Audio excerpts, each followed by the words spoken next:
Hey guys, tonight we slip into the thick furs of a candlelit Mongol tent, the flap fluttering softly in the midnight wind, the air inside heavy with the scent of mare's milk and smoke. Out on the steppe, stars prick the velvet sky, but in here beneath, layers of felt, silk, and power history is curling up next to you, whispering secrets that rarely made it into school textbooks. And yes, this is going to get weird. The Mongol Empire, the one you learned about in 10 minutes during some rushed lesson on Genghis Khan and horseback. Archery wasn't just about flaming arrows and trampled villages. It was about desire, seduction, love, arranged or stolen, and sex, lots of it. Not because they were wild or depraved, but because, for Mongol Khans, sex was a political act, a spiritual transaction, and occasionally, an absolute headache. You're about to walk into a world where the line between bedroom and battlefield was blurry at best. So before you get comfortable, take a moment to like the video and subscribe, but only if you genuinely enjoy what I do here. Drop your local time and city in the comments too. I love seeing where in the world we're all falling asleep from. Now dim the lights, maybe turn on a fan for that soft background hum. And let's ease into tonight's journey together. You trudge across the vast Mongolian steppe, wrapped in layers of wool, your breath fogging the air. By day, it's endless horizon wind, dust, and horse tracks. By night, it becomes something else entirely. Out of the darkness rises a ger, a circular nomadic home, glowing faintly with warmth. Inside, it's not opulent, not in the European sense. But the details whisper power: embroidered pillows, a low table with fermented milk, and in the center, the throne bed of a man who commands an empire. This is not Versailles. It's not Rome. It's something older, tougher, and much more mobile. You're in the love nest of the Mongol world. And it's crowded, because here's the thing. Mongol Khans didn't do monogamy. Not really. They had primary wives, women like Börte, Genghis's first and most politically important partner, but they also had secondary wives, concubines, and a rotating cast of courtly companions. Some were captured in raids, others were given as diplomatic gifts, and a few rose through sheer charm and strategy. The Khan's bed was not merely a place for rest. It was a staging ground for empire building. A place where alliances were sealed, bloodlines secured, and sometimes, revenge plotted under soft furs and knowing eyes. Now, before your mind wanders too far into Harlequin territory, let's clarify. This wasn't always romantic. Mongol marriages could be affectionate, sure, but they were rooted in politics. Börte, for example, wasn't just Genghis's beloved, she was a symbol of clan unity. When she was kidnapped early in their marriage, it sparked a revenge campaign that doubled as a recruitment drive. The rescue wasn't just personal, it was public relations. This was the kind of move that made other clans say, "Wow, this guy's serious about his wife. Maybe he'd be serious about protecting us too." Imagine building an empire because someone messed with your girl. That's both terrifying and kind of poetic, but the romance didn't stop there. Once Genghis had consolidated power, the wives began to multiply, and not all of them lived together. In fact, many had their own traveling camps, their own ger palaces, their own staff and livestock. Genghis would rotate between them, dropping in like a storm system with political favors. And a suspiciously large number of children. It's estimated he fathered hundreds of offspring, so many that one genetic study suggested 1 in 200 men alive today might carry his DNA. Historians still argue whether that number is biologically plausible or just folklore on steroids. But either way, it gives you a sense of how the Khan saw reproduction. As conquest by other means, the women weren't passive either. They managed households, negotiated marriages, raised future rulers, and occasionally ran parts of the empire when the men were away fighting.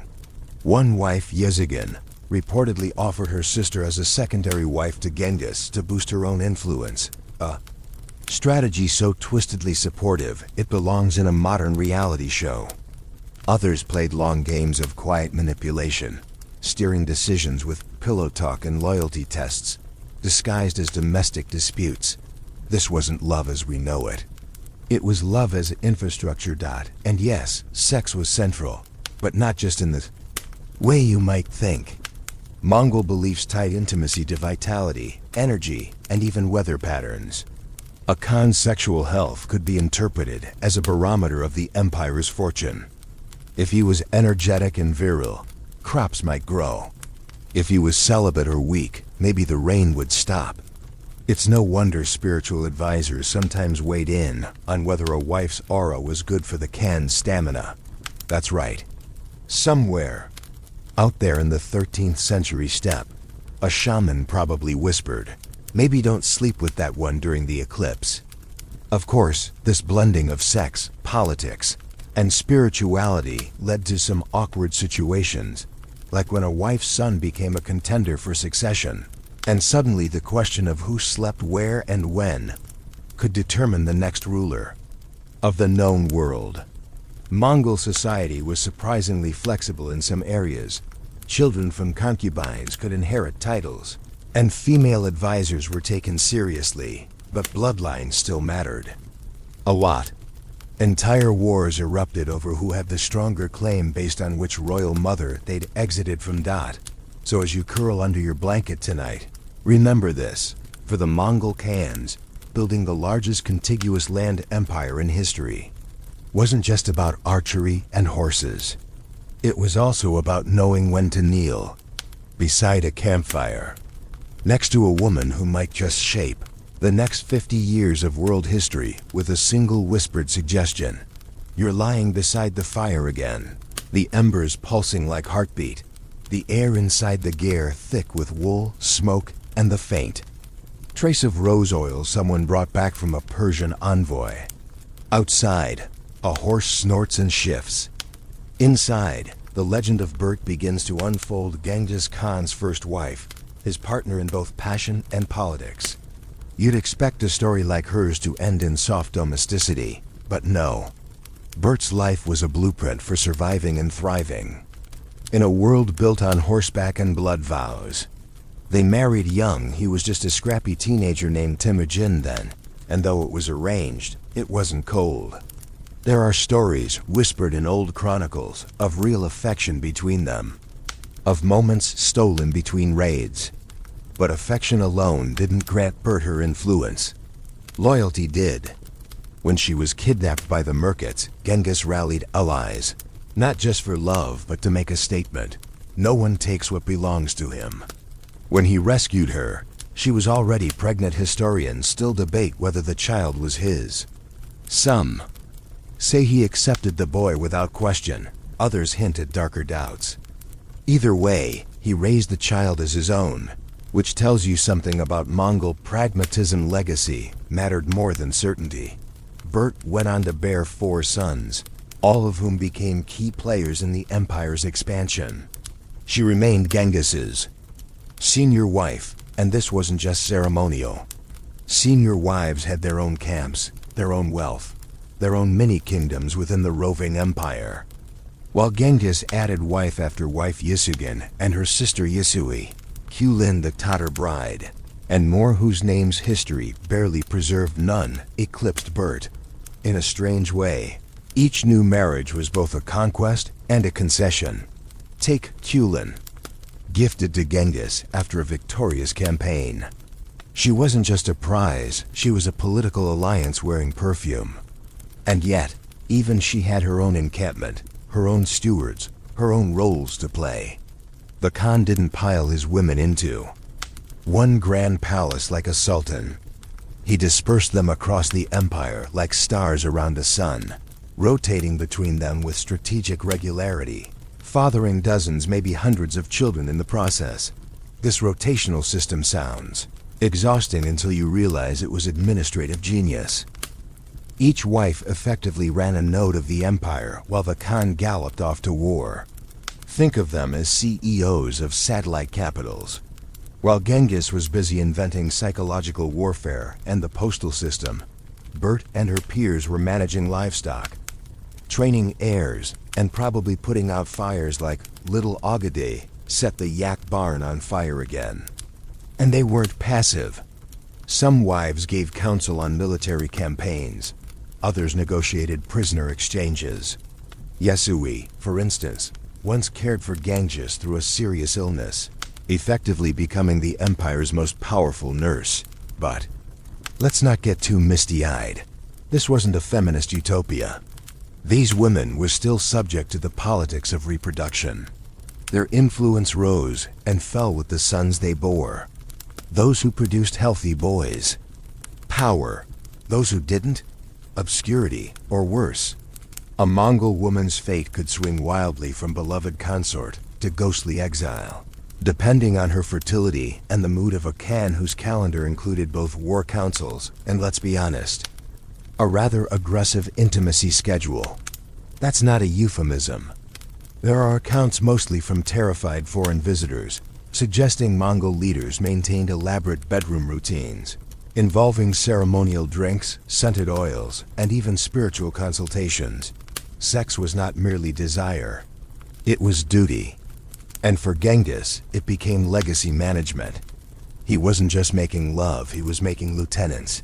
The scale of this reproductive empire is staggering. One researcher, trawling through Y chromosomes across Asia, concluded that up to 16 million men alive today could trace their male lineage to Genghis Khan. Again, historians still argue whether this is inflated genetics is a slippery beast, but even if it's half that, we're talking about a man whose bedroom schedule altered the literal DNA of continents. Not through lust alone, but through structured, strategic relationships. Every marriage was a merger. Every child was an investment. Börte, as the matriarch, stood at the center of this generational web, the silent power behind a man who commanded armies like breath. And yet, she rarely appears in the grand murals of conquest. No statues, no epic poems. Just footnotes and genealogy charts. But in Mongol culture, that wasn't necessarily erasure, it was survival. Börte lived. She wasn't assassinated like so many empresses. She didn't vanish mysteriously. She didn't get traded away like a worn-out political token. She endured. In a world of swords and suns, that's a victory worth whispering about tonight. You stretch out deeper into the furs, belly warm from imagined yak stew, eyelids heavier now as the fire pops and spits, and the tent begins to hum with quiet voices of long-dead queens. Because now you're surrounded not just by wives, but by a far more complicated crowd: concubines, camp followers, handmaidens who became whisperers, and the occasional surprise diplomat disguised as a love interest. In the Mongol world, intimacy wasn't restricted to romance or marriage, it bled into every fold of daily life. And sometimes, the most influential women weren't the ones with titles, but the ones who shared space. See, the Khan's camp wasn't just an open field littered with yurts. It was a traveling city, a mobile state, and yes, an evolving soap opera. Alongside the senior wives were the Garrick, lesser wives or concubines, often of different ethnic backgrounds: Kipchak, Tangut, Khitan, each brought into the fold through conquest, tribute, or favor. Some were deeply loved. Others were used like seasonal labor. Their children raised as full heirs or shuffled sideways depending on palace politics, and whose stars were rising that year. Mongol culture, despite its violent rep, had its own kind of gender pragmatism. A woman who proved smart, loyal, or simply lucky could end up managing her own camp, even if she started as a slave. Of course, that didn't mean the arrangement was fair. It just meant it was flexible ruthlessly. So take the case of Kulan, a Tatar woman who began as spoils of war, but became one of Genghis's favorite wives. She gave him a son, Jelagian, and traveled with him on military campaigns. She was not just a warm body. She was a warm body with opinions, strategy, and the uncanny ability to make herself indispensable. Mongol wives didn't always stay at home weaving wool and waiting. Sometimes they rode into battle, not with swords, but with administrative ledgers, and field medics. They were empire makers in skirts and leather boots. The daily life of a royal woman might include praying to the spirits, overseeing the butchering of livestock, counseling teenage princes, or placating a jealous co-wife. And speaking of jealousy, imagine what happened when two high-ranking wives showed up at the same winter encampment. There were protocols, but there were also silences, quiet punishments, the kind of political accidents that never made it into the scrolls, but changed the line of succession all the same. One fringe tidbit: some of these women had their own portable libraries. Yes, libraries. Scrolls on healing herbs, dream interpretation, astrology, even poetry. While their husbands were out there building empire by blade, these women were collecting knowledge like it was silk. Mongol culture may have had harsh laws, but it didn't shun curiosity. If anything, the mobility of the empire encouraged it. You never knew what wisdom the next village might offer: a salve for wounds, a charm for fertility, or a proverb you could later drop in conversation like a silent dagger. And it worked. Genghis reportedly consulted his wives on matters of law, morality, and justice. Not because he was a proto-feminist, but because he was practical. A woman managing 300 horses and 80 staff in a mobile camp knew how to make things run. He respected competence, especially when it was wrapped in quiet defiance. Still, not everything was equal. The line between wife and servant blurred, and then blurred again. Some women were given the title of Hatton, signifying authority. Others never escaped the status of bedwarmer. And among them all were the camp followers, lower status women who traveled with the Mongol army, often wives of soldiers, sometimes cooks, nurses, unofficial scouts, or just companions. These women formed the second shadow society, a communal net of gossip, survival, and invisible labor. It's likely they knew more about the Khan's moods than his generals did. They certainly knew who slept where, and with whom, and what consequences followed. And while their names didn't survive in the official histories, their lives shaped the rhythm of the empire. They were the pulse behind the pulse. The power dynamics were tangled. A woman could gain immense status by bearing a son or lose everything if her son lost a succession battle. Remember, Mongol law didn't strictly prioritize primogeniture. Any son of Genghis, regardless of which womb he'd exited from, was technically in the running to lead. That meant every concubine, every camp wife, every former captive turned co-ruler had a stake in the game. And sometimes they played it ruthlessly. There's a story buried in the Persian accounts of a lesser wife who allegedly poisoned her rival's tea with fermented mare's milk laced with herbs that made her infertile. Historians still argue whether this actually happened or was just a morality tale wrapped in local gossip. But it tells you what was at stake. Sex could shape dynasties. A single night, a single child, a single betrayal, it could all bend the map. And the Khans? They didn't always control the game. As they aged, their movements were tracked, their preferences studied, their heirs plotted for. The royal women knew the calendar better than the war councils. They knew when the Khan was due back, how long he stayed with each wife, and what mood he was in by the time he left. They weren't just part of his world.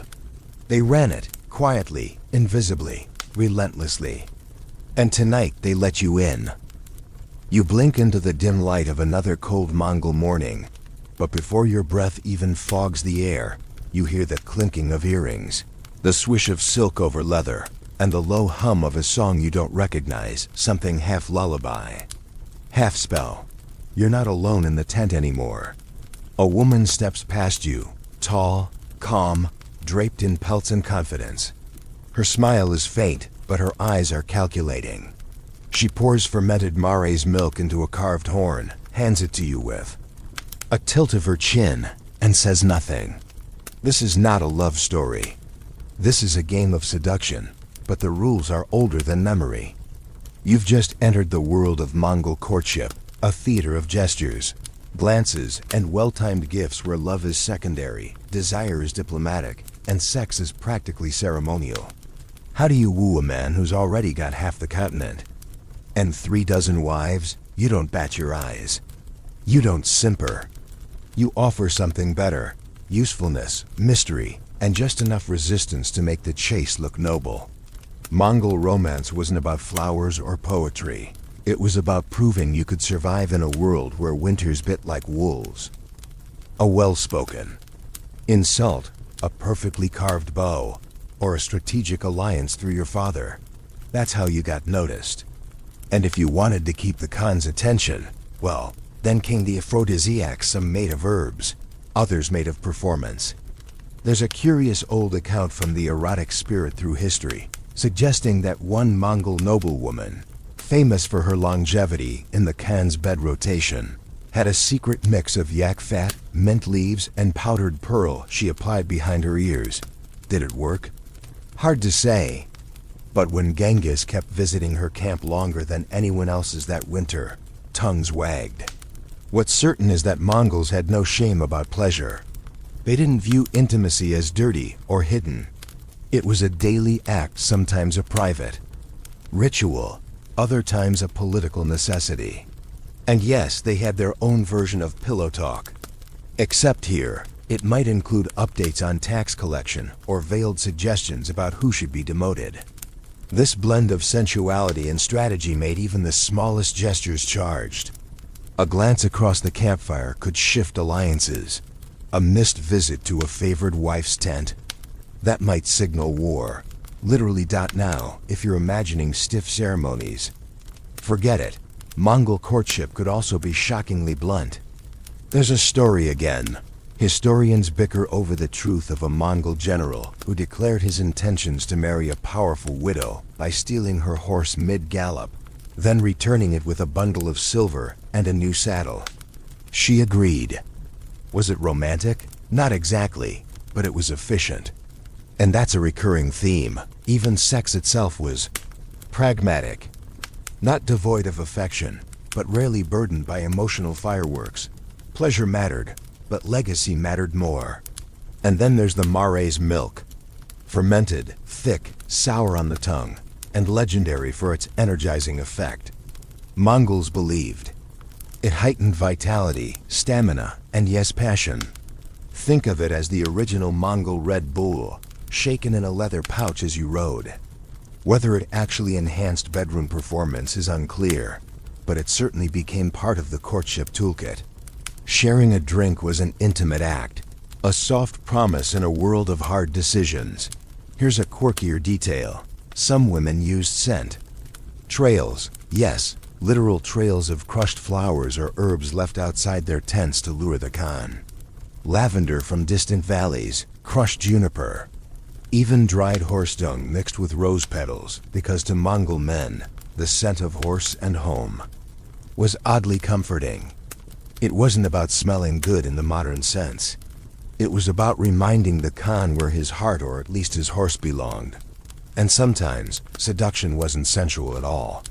It was ritualistic. A shaman might advise a woman to bathe in a certain stream, wear a specific color on specific nights, or chant a blessing under the stars before the Khan arrived. There's one half-forgotten legend of a woman who supposedly summoned dreams into her tent with incense and kept the Khan awake for nights, not with touch, but with stories. Whether true or not, it highlights the Mongol belief that arousal wasn't just physical.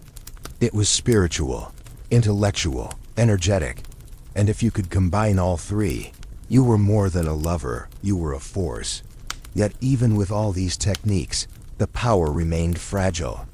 One misstep, one whisper of betrayal, and your tent could vanish by morning.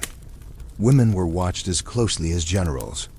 A sudden loss of favor could mean reassignment, exile, or worse. That's why many chose to remain half mysterious, never fully yielding. The ultimate seduction was not giving everything, but making the Khan believe you might. And if you could whisper something that made him laugh, think, or doubt his advisors, even better. That was real intimacy in a world where Affection rarely stood still. It moved with the wind, the horses, and the ambition of those who dared to play this dangerous whispered game. And tonight, you're hearing it all, one heartbeat at a time. You wake to a golden sunrise slicing through the tent's slitted opening, and for a moment, the world is soft. But out there, somewhere in the still humming empire, a baby cries. A goat escapes its tether, and a young prince is already trying to poison his cousin over breakfast. Welcome to the world of succession, where sex wasn't just for pleasure, it was paperwork. Every embrace was a potential claim to the throne, and every child born could tilt the axis of power. For the Khans, the bedroom was a council chamber. And wives were far more than lovers, they were dynastic architects. Let's start with the obvious. Genghis Khan didn't just father an impressive number of children, he engineered a bloodline. His 4 sons by Börte Joki, Chagatai, Agaday, and Tolui weren't just offspring.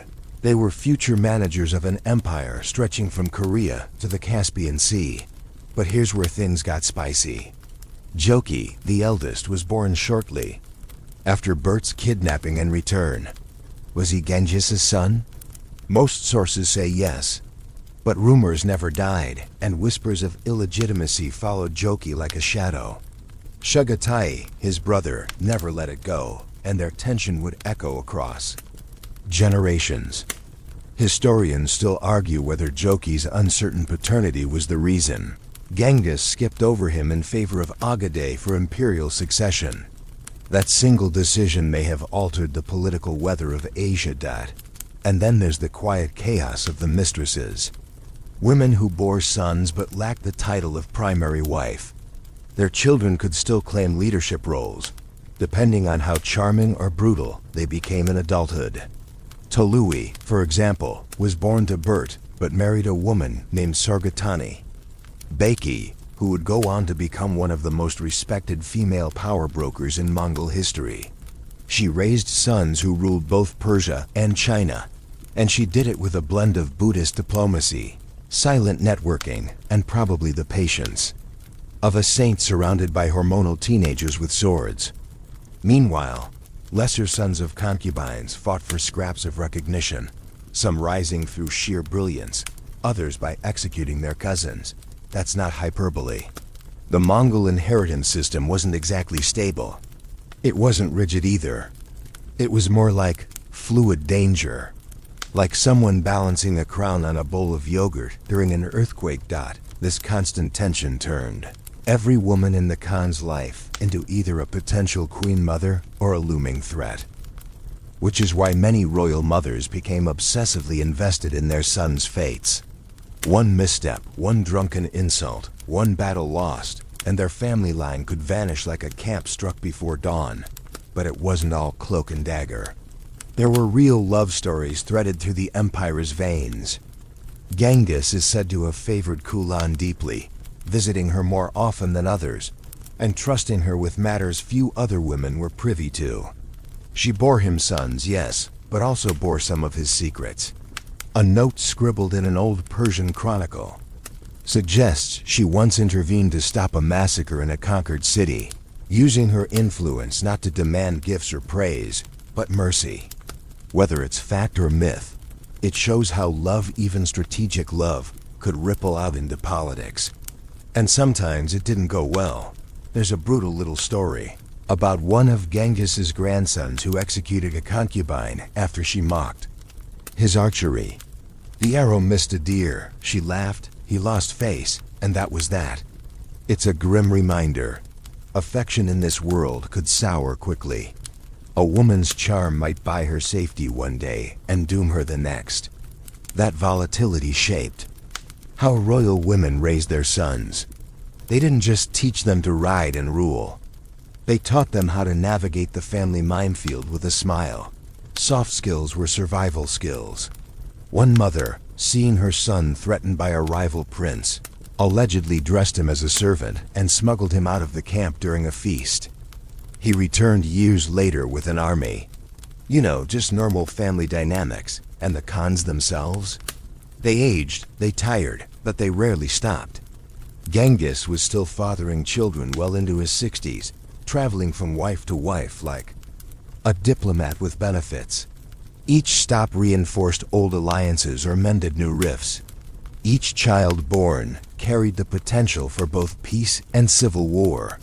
Sex wasn't a reward for power, it was power. Controlled, directed, harvested like grain. A body wasn't just a lover, it was a strategy, a lineage, a loophole. So next time someone tells you history is boring, remind them that one of the greatest empires on earth was held together by equal parts warfare, postal systems, and pillow politics. A cold wind snakes its way through the tent flaps again. And as you roll over, you catch the faint jingle of foreign coins stitched into someone's belt. Gold from Baghdad, silver from Kiev, jade from Dali. This isn't just a yurt now, it's a diplomatic lounge. Mongol Khans weren't isolated. Conquerors, they were global players, and as their empire expanded, so did their taste for exotic company.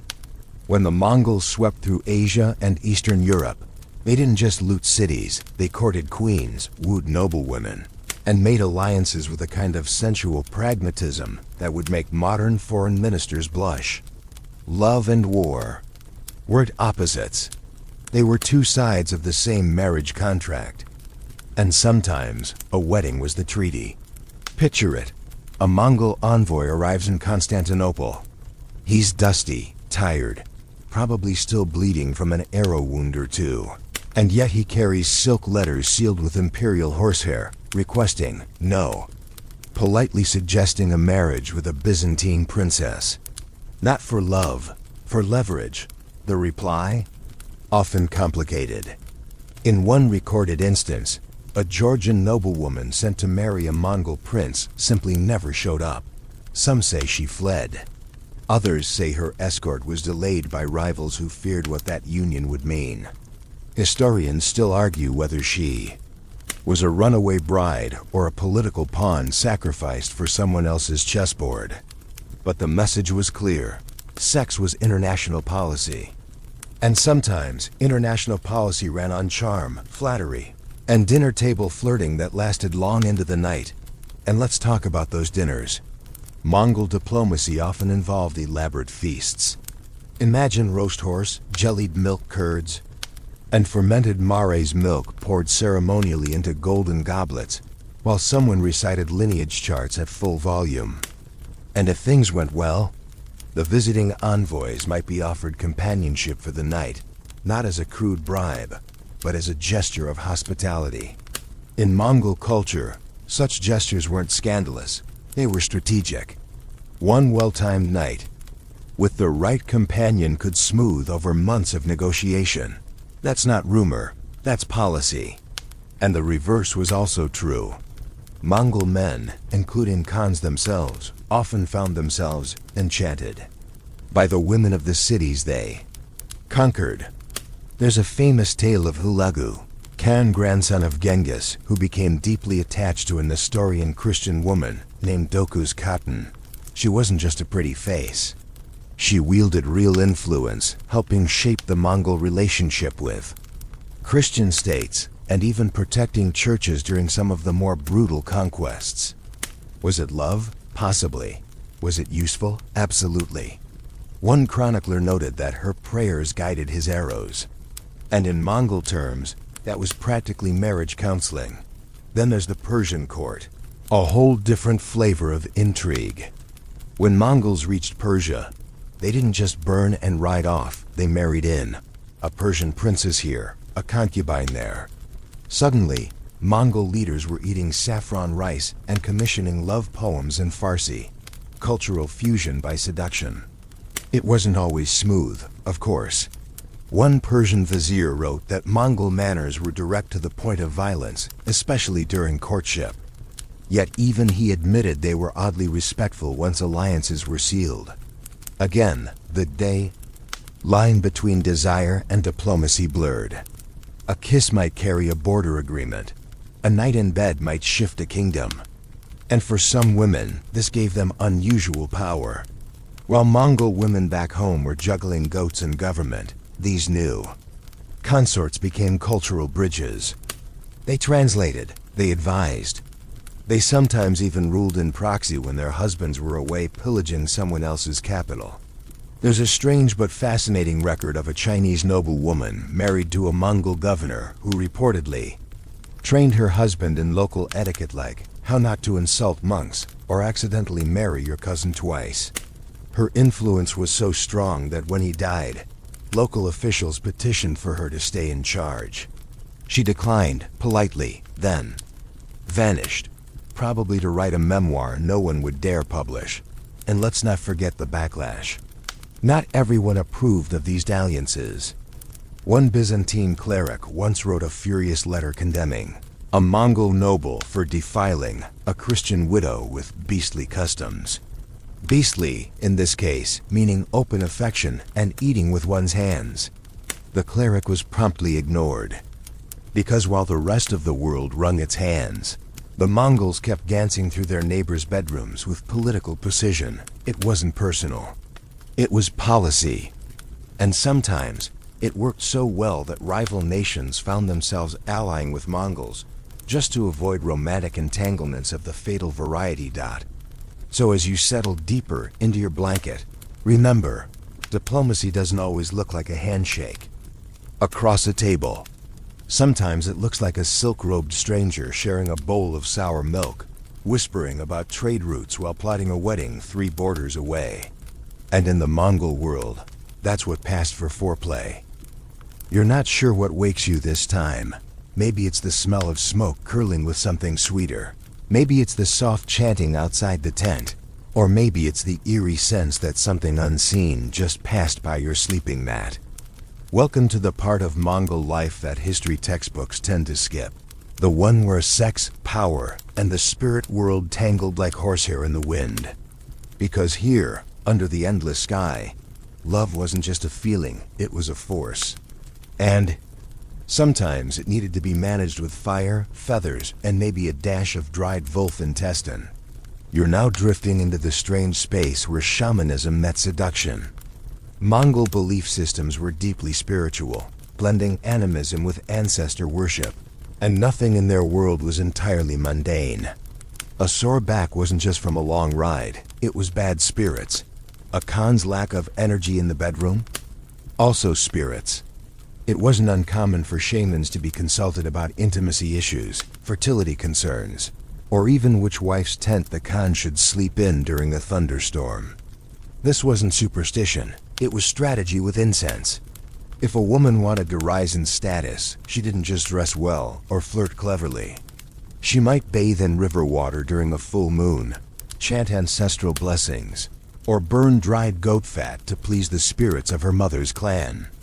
You might think of this as ancient wellness rituals, but make it political and potentially lethal. There's a curious record of one shaman advising a concubine to wrap strands of her own hair into a charm, bury it under the Khan's saddle, and whisper a prayer every time he rode out to war. The charm was meant to bind his heart, even from miles away. Did it work? Well, he married her. Or at least, visited often enough that the other wives noticed. That's success by Mongol standards. Other practices were even stranger. One tale, more legend than confirmed fact, describes a ritual where a woman would sleep with a mirror under her pillow to catch the reflection of the man she was meant to seduce.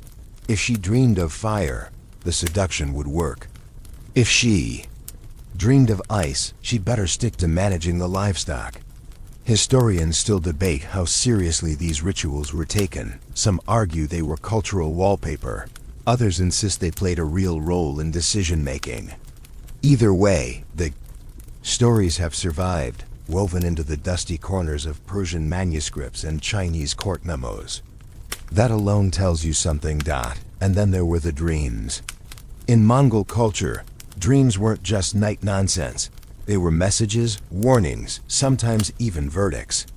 If a Khan dreamed of being drowned by a woman in red silk, it might mean he needed to avoid a certain concubine.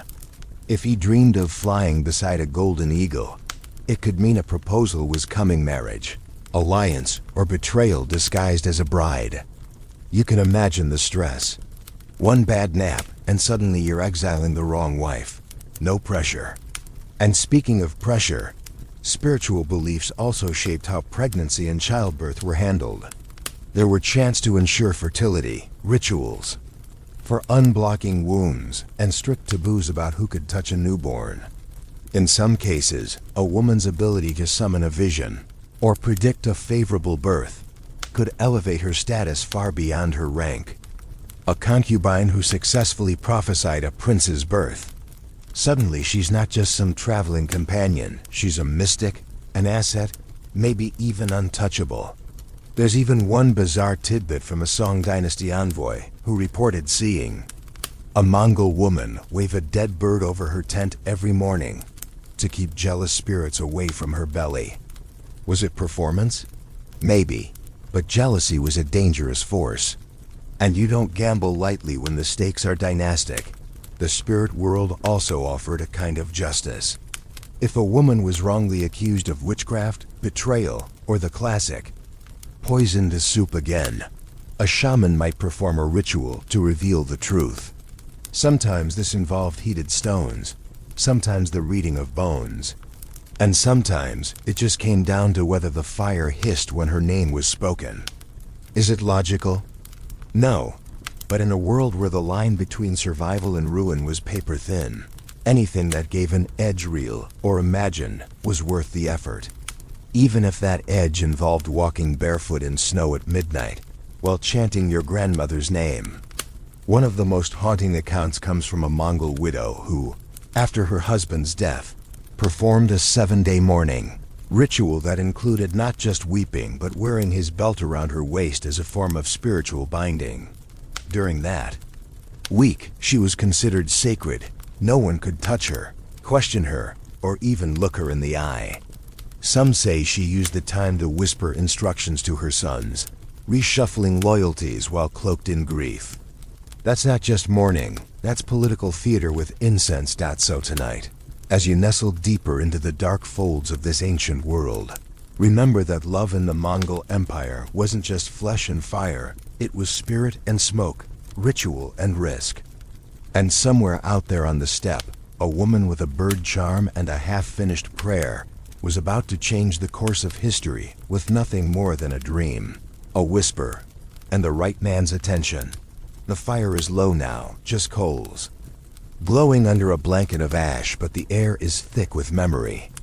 As you lie still, you feel the quiet echo of centuries, laughter tangled with war cries, lullabies stitched into war banners, silk slipping against leather. The Mongol Empire has always been remembered for its conquests, for the terrifying thunder of hooves across Asia, for walls crumbling and cities burning. But here, in the soft dark of night, it's the bedsheets we remember. The empire beneath. The furs. Because while the swords shaped borders, it was the bodies, the births, the alliances whispered between candlelit tents that truly shaped the world.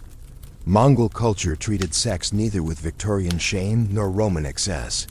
It was instead a living tool, spiritual, strategic, intimate, political, and wildly human. They built an empire not just with cavalry formations, but with marriages that crossed languages and lovers who crossed allegiances. And even after the empire fractured, its ideas about intimacy and power left fingerprints across Eurasia.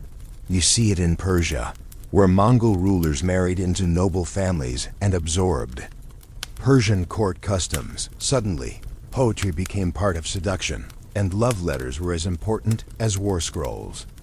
You see it in China, where Mongol emperors of the Yuan dynasty inherited Confucian structure, but kept their mother's nomadic pragmatism, giving palace women far more say than traditional Han elites like to admit. Even in Russia, where the Mongol yoke supposedly crushed Slavic development, echoes remained. Royal marriages, inheritance systems, and oddly mobile harems whispered of steppe origins long after the Khans were dust. The Mongol Empire didn't just pass along trade goods and plague rats. It passed on ways of thinking about women, about desire, about power behind closed flaps. And then there's the question no one dares answer clearly. Did Genghis Khan love anyone? Not politically, not usefully, but deeply. Börte, his first wife, was his most enduring bond. But was it love? Or loyalty? Or just a shared trauma forged by abduction and revenge? He returned to her again and again, even when surrounded by younger, newer wives with names like Wind and Honey. Historians still argue over whether his heart ever softened beyond the logic of empire. But then again, maybe that's the wrong question. Maybe for a man who saw the world in tribes and bloodlines, love was the act of building something that would outlast him sons, alliances, a whisper of laughter in the next generation's ear. And what about the women? Their legacies are quieter, buried under layers of conquest and masculine myth.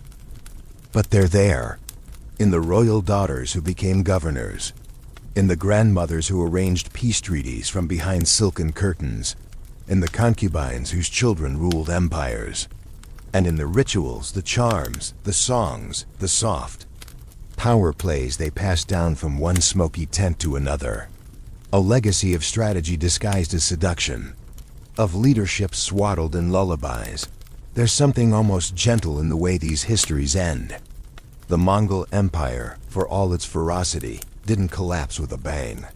It unraveled softly stitched into other empires, dissolved into dynasties that forgot their mothers spoke Mongolic dialects. But if you listen closely, you can still hear them, the women of the Gear, singing to children who would someday redraw the map. The wives who watched the stars and gave quiet advice that changed a Khan's mind. The lovers who weren't quite safe, but weren't powerless either. They didn't leave memoirs. They left empires. And now you've wandered among them. Fire dies to embers. The horses have long stopped stomping. Outside, the wind hums across the grasslands, soft as a woman's sigh. And here you are, wrapped in blankets, wrapped in centuries, gently sinking into the quiet. Now breathe. Let the story fade like smoke into night. Let the sounds dim. Let the warmth spread across your chest like the sun rising over a still, frost-covered steppe. You've heard the secrets whispered across centuries, shared the tent with queens, concubines, and the Khans who both loved and feared them. It's okay now. Close your eyes. The empire sleeps. So can you. End of script. Sweet dreams.